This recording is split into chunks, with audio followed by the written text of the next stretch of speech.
América Latina y mundo entero, muy buenas tardes, bienvenidos a Somos, yo soy Neri Paredes, gracias por acompañarnos en este ombliguito de semana cultural. Por supuesto, aquí les tenemos lo mejor de la información cultural, pero antes de comenzar, veamos un avance de lo que les hemos preparado para hoy. Somos, el programa cultural de Telesur, inicia con la información más destacada de los pueblos del mundo. En Chile, estrenarán la serie Los 1000 días de Allende para conmemorar el 50 aniversario del golpe de Estado de ese país. Y continúan las jornadas poéticas de la 29ª edición del Festival Internacional de Poesía de La Habana. Además, conversamos con Eduardo Viloria, poeta, documentalista y fotógrafo venezolano, a propósito de su reciente premio Casa de las Américas en la categoría Literatura Testimonial. Todo esto y mucho más hoy en Somos. Todo esto y mucho más hoy aquí en Somos, y yo los invito a que nos sigan en nuestra cuenta de Instagram @SomosTelesur, que en este momento va a aparecer en sus pantallas. Escríbanos cualquier sugerencia o cualquier comentario, con mucho gusto les vamos a responder. Por lo tanto, nos vamos a una breve pausa, no se vayan, ya comenzamos.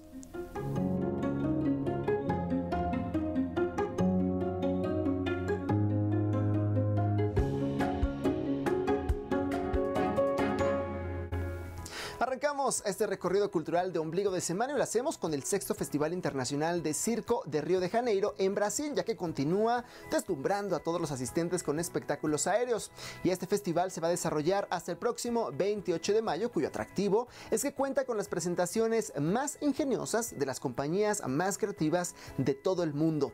Serán 10 números circenses seleccionados por una cuidadosa curaduría, los que van a garantizar plena diversión en una de las noches más esperadas. Los artistas invitados actuarán en los barrios más emblemáticos de la ciudad de Carioca, como es el caso de la compañía circense Cia Base, la cual cuenta con una propuesta aérea que sobrevuela uno de los edificios más concurridos de esta urbe brasileña. El objetivo de ese espectáculo es ocupar estos espacios en una nueva forma para transformar, pero también para reinventar los territorios, esperando poder llegar a nuevas audiencias y con ello enfatizar la cultura como un modelo importante para el desarrollo.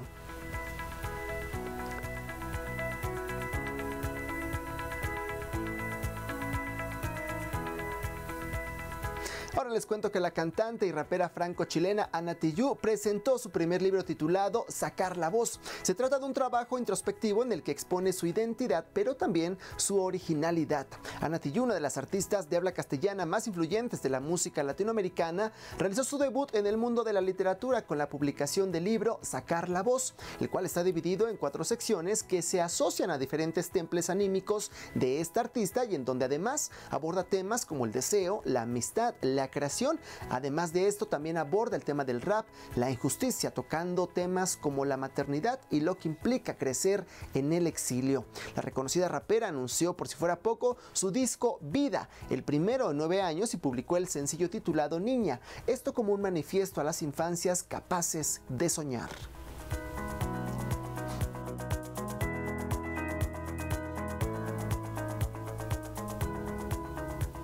En Chile estrenarán la serie Los 1000 días de Allende para conmemorar el 50 aniversario del golpe de Estado en este país. Y es que dirigida por Nicolás Acuña, protagonizada por Alfredo Castro en el papel de Salvador Allende, la serie contará en un formato de 4 episodios los años de gobierno de Allende precisamente. Se hablará del golpe de Estado de 1973, lo que marcó el inicio de la última dictadura cívico-militar en Chile, y su estreno se realizará el próximo 11 de septiembre en el 50 aniversario de estos sucesos. La producción contará también con la participación de Benjamín Vicuña, quien va a interpretar al revolucionario cubano Fidel Castro, Daniel Alcaíno como Pinochet, entre otras figuras destacadas de la actuación chilena.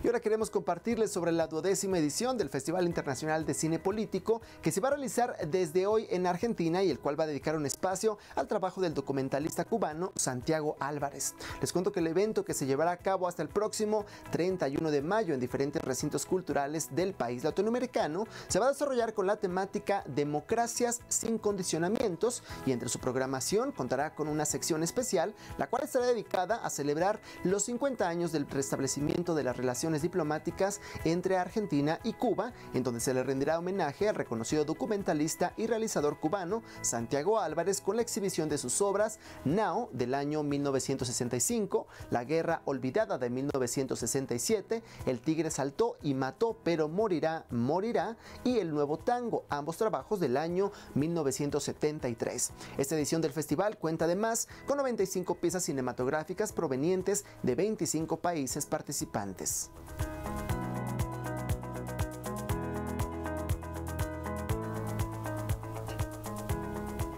Fíjense que tras enfrentar actos de censura y de odio, el dúo musical cubano Buena Fe anunció nuevos conciertos en España, en donde la agrupación se va a presentar en Cataluña y va a ofrecer allí un recital gratuito el día 29 de mayo y en Madrid el día 1 de junio.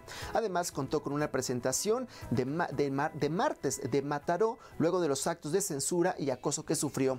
Cuba Información impulsó una campaña con apoyo con la cual consiguió cerca de 400 firmas en repudio a estas acciones en contra de los dueños de los locales. Dentro de las personalidades que firmaron en apoyo a esta campaña se encuentran el teólogo brasileño Frei Beto, el intelectual hispano-francés Ignacio Ramonet, así como el secretario general del Partido Comunista de España, Enrique Santiago, entre otras personalidades.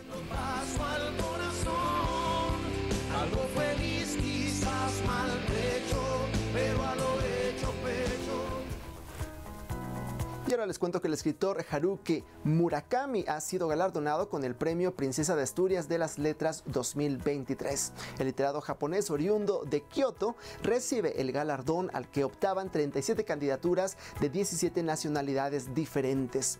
Haruki Murakami reúne más de 30 obras de su autoría entre novelas, relatos, ensayos, cuentos ilustrados, entre otros trabajos. En esta oportunidad les vamos a invitar a que escuchemos las palabras del portavoz del jurado de la afamada institución que otorga este premio. Escuchemos.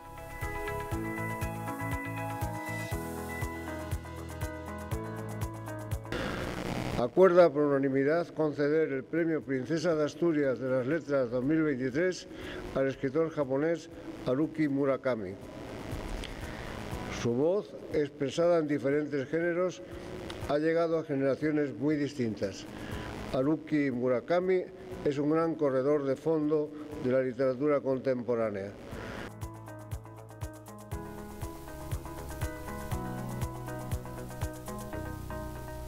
Y es así que nos vamos a una breve pausa. No se vayan, regresamos con mucho más. Aquí ya somos.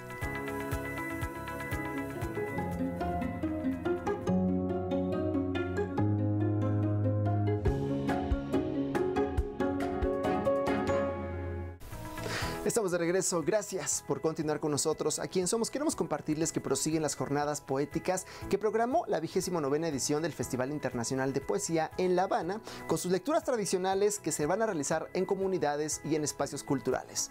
Veamos. El encuentro poético encargado de fortalecer el intercambio entre los pueblos latinos caribeños abrió la sección matutina en el Centro Cultural Dulce María Loinazo, en el Vedado capitalino, con las lecturas de Cuba Poesía y la participación de poetas mexicanos, argentinos, bolivianos y peruanos. Con palabras amargas como el cilantro, yo se los aviso. La programación del Festival de Poesía hará un recorrido por varias escuelas de La Habana para leer los textos habituales desde que se inauguró el certamen, además de uno de los proyectos más esperados en la cita, como lo es Ismaelillo, con poetas y actores.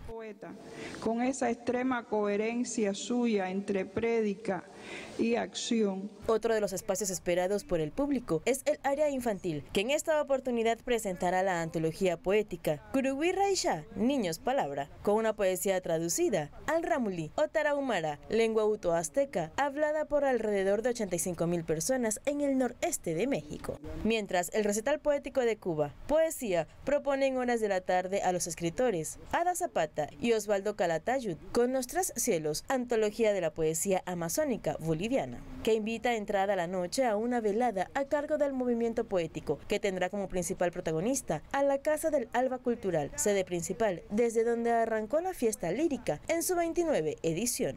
¿A dónde irá un pueblo de hombres que haya perdido el hábito de pensar con fe en la significación y alcance de sus actos? Queremos compartirles que en Chile recuerdan el documental Los Niños Prohibidos, esto a propósito del reciente fallecimiento de su realizador y periodista chileno Augusto Góngora. Veamos.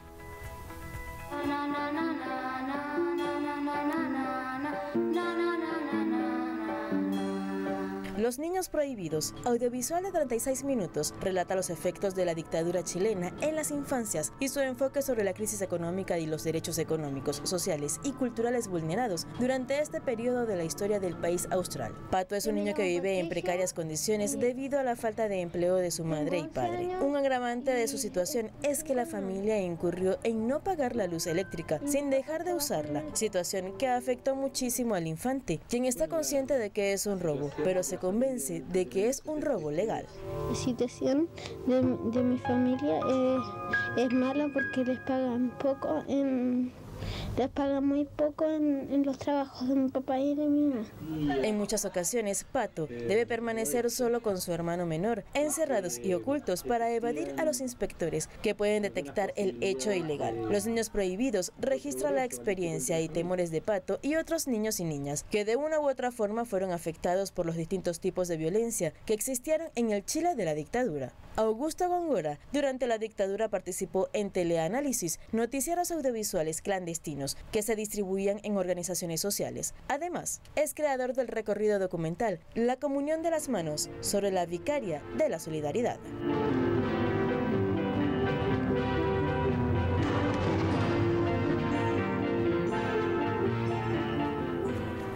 Nos damos una pausa, pero no se vayan porque al regreso vamos a conversar con Eduardo Viloria. Eduardo es poeta, documentalista y fotógrafo venezolano. Vamos y volvemos.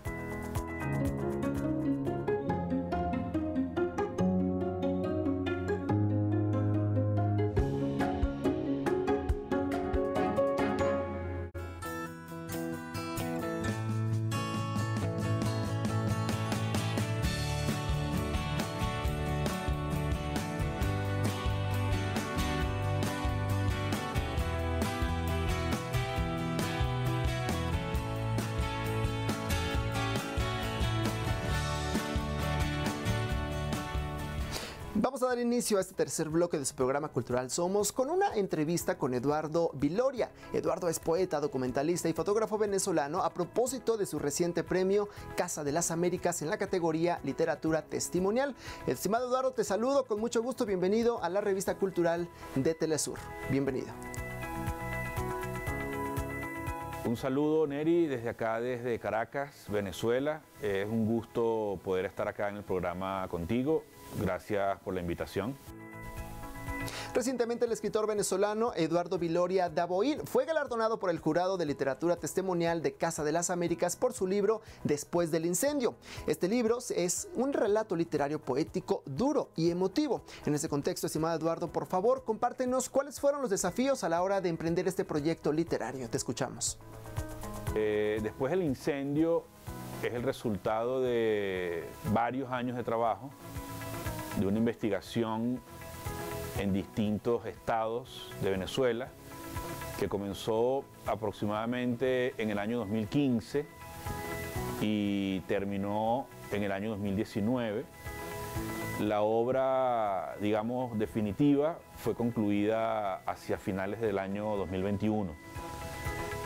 Bueno, el principal desafío fue llevar a un lenguaje literario, un lenguaje poético, sensible, un lenguaje que no solo comunicara información y análisis, sino que también fuera capaz de emocionar y de mover la sensibilidad, todo un conjunto de hechos, historias, acontecimientos complejos, difíciles, en contextos de lucha donde la violencia y las adversidades son, digamos, el pan nuestro de cada día. Entonces, creo que ahí estuvo el principal reto, en lograr transferir lo que inicialmente es un registro periodístico o informativo a un lenguaje literario. Le recordamos a nuestra audiencia que nos acompaña el escritor venezolano Eduardo Viloria Daboín. Por favor, Eduardo, coméntanos tu obra Después del incendio. Retrata un episodio dantesco de la historia contemporánea de Venezuela. ¿Sientes que las heridas no están cerradas todavía, Eduardo? Las heridas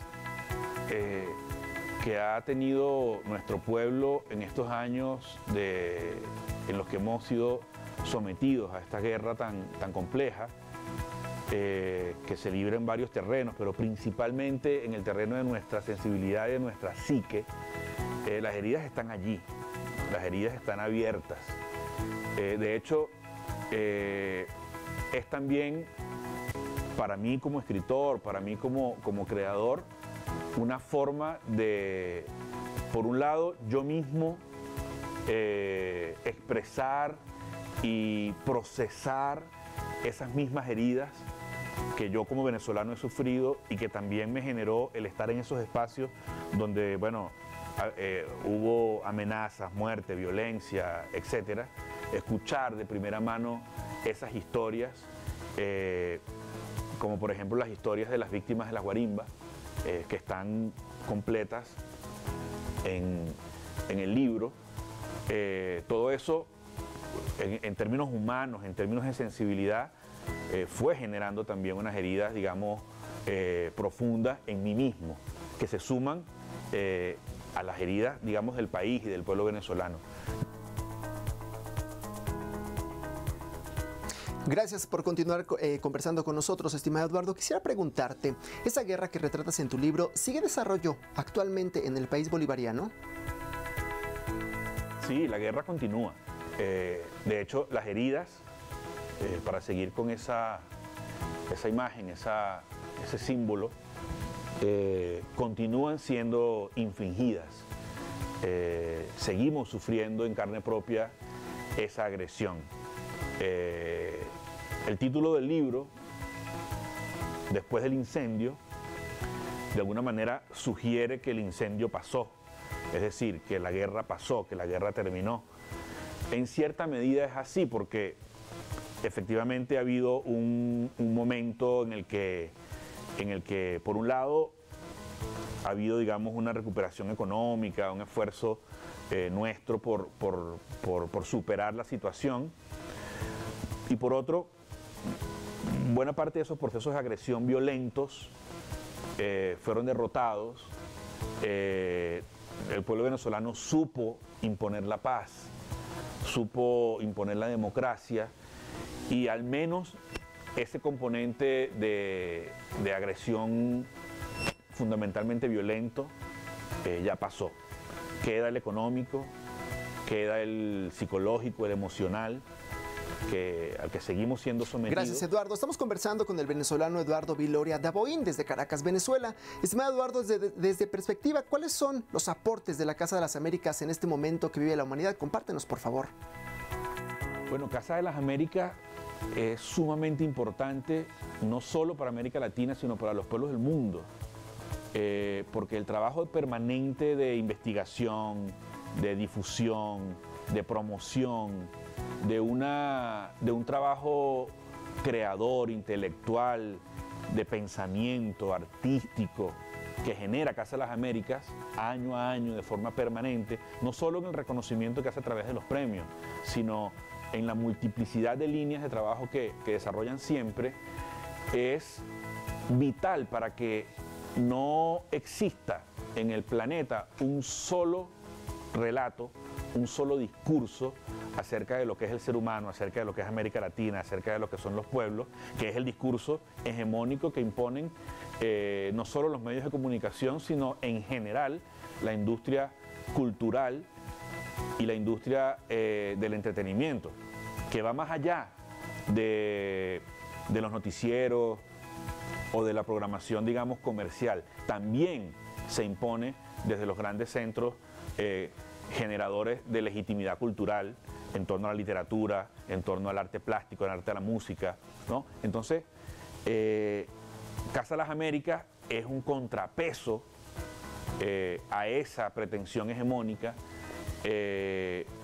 coloca otra cara de la moneda, que es una cara más centrada en la realidad profunda de lo que son nuestros pueblos, en su cultura, en sus raíces, en la particularidad de nuestra diversidad cultural, y eso hace que, por supuesto, sea un instrumento también de lucha, el arte, la cultura, la creación. Entonces, yo creo que Casa Las Américas tiene un lugar fundamental en toda esta disputa contra la pretendida imposición de un pensamiento único, de un discurso hegemónico que es fundamentalmente eurocéntrico, a pesar de que también provenga de potencias como de Estados Unidos. Te agradezco de nuevo, Eduardo, por haber conversado con nosotros, por compartir con la teleaudiencia de nuestra multiplataforma Telesur. Nos vamos a despedir de ti, esperando volver a conversar contigo próximamente en una nueva oportunidad. No, muchas gracias por la invitación a ti, Neri, al equipo de Telesur. Fue un enorme placer estar acá con ustedes, poder conversar, intercambiar sobre el libro, sobre el premio, sobre estos temas que hemos estado conversando. Y bueno, espero que la próxima vez que nos veamos tengamos el libro físico en las manos y podamos mostrarlo. Gracias. Y continuando con nuestro programa, hacemos una breve pausa en esta transmisión para informarles sobre el fallecimiento de la cantante Tina Turner. Leamos el siguiente tuit sobre la noticia. Última hora, Tina Turner, la fuerza musical imparable con éxitos como What's Love Got to Do With It, murió a los 83 años, nos comenta su manager.